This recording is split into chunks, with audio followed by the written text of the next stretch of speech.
So I just woke up from a nap and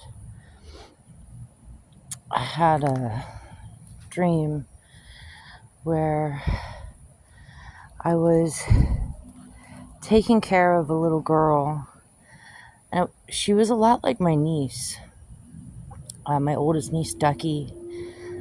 Only the little girl was 2 or 3 years old.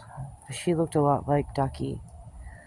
Ducky Adriana, my oldest niece. She's almost 18 now, so she's certainly not a little girl anymore. But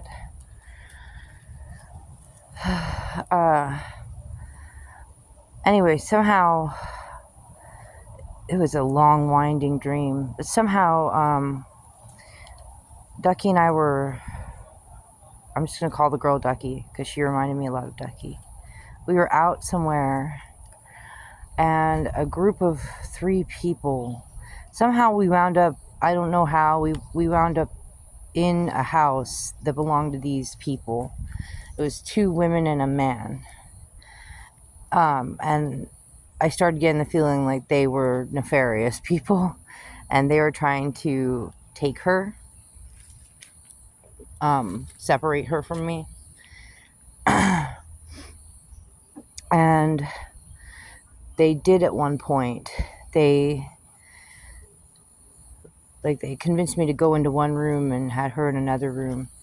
And then I came back into the other room and she wasn't there. And so then it became kind of like a run through the house. And the house was like almost like a little bit of a maze and they were like laughing. They just kept playing mind games, going like, she's in there, I think she's down there, and so on and so forth. And I was really getting upset and scared that they were about to take her somewhere, that like one of them, because then suddenly, they wouldn't all 3 of them be together in one spot. They were split up. That they were like passing her off and moving her around in the house. And I became very worried that one of them was going to, just take her out of the house and I was not going to find her again. And,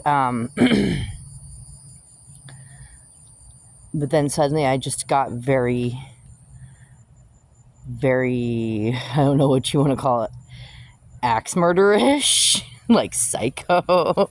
I was just like, oh, I'll kill these bitches. I will kill them. And I remember at one point I was like down in the basement. One of the women or whatever told me like, she's down there with him, the guy. And I went down there and she wasn't down there. Nobody was down there, but I heard her upstairs above me. I heard her voice say something like, no, I don't want to go that way, blah, blah, blah. And I heard the guy whispering something to her. And then I went back upstairs and I only saw the bad woman who had sent me down into the basement. And that's when I started getting like really vicious. And I don't remember everything that I said or did, except one thing. And like, I just know that the way that I began interacting with her, she started getting very scared.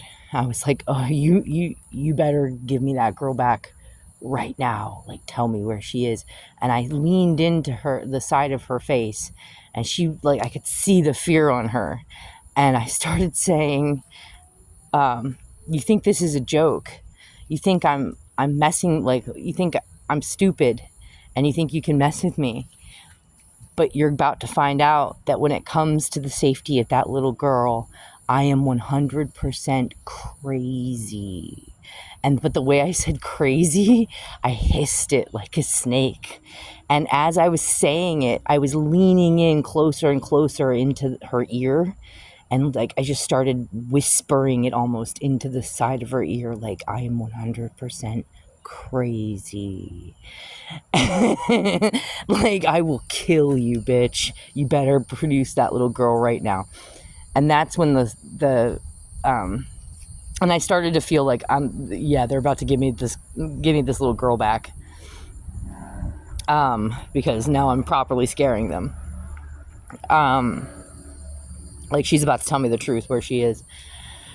And that's when the dream ended. But the other thing that I remember is as I was leaning into the ear and saying that when it comes to the safety of that little girl, I am 100% crazy.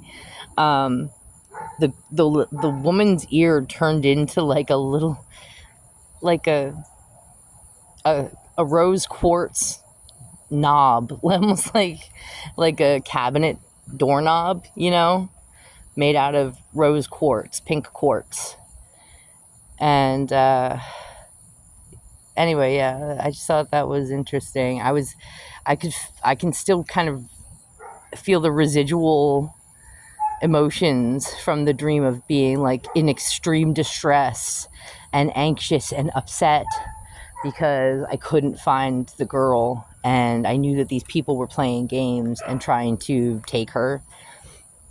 And then I switched from like scared and sad and upset and stressed out mode into I will skin you alive and wear your skin, bitch mode. Like, I will absolutely fucking torture you to death until I get that little girl back.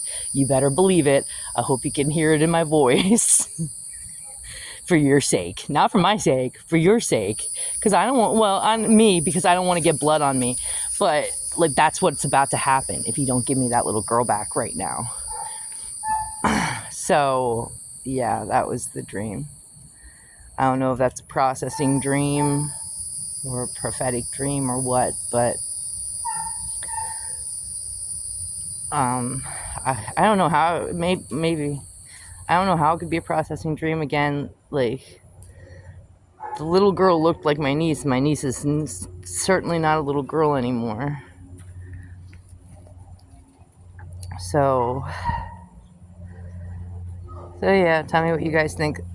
Speaking into rose quartz is supposed to mean something, I think, in dreams.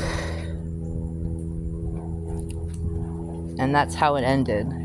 The dream cut off with me speaking into a woman's ear that had turned into rose quartz, and I was beginning to hiss like a very dangerous snake. Like, even I was scared of myself. Like, fuck, I might just kill these people. But, alright. I have to go do other stuff. It's almost time for dinner for these little munchkins. Yeah, you little nuggets. You guys want dinner? You want dinner? Alright.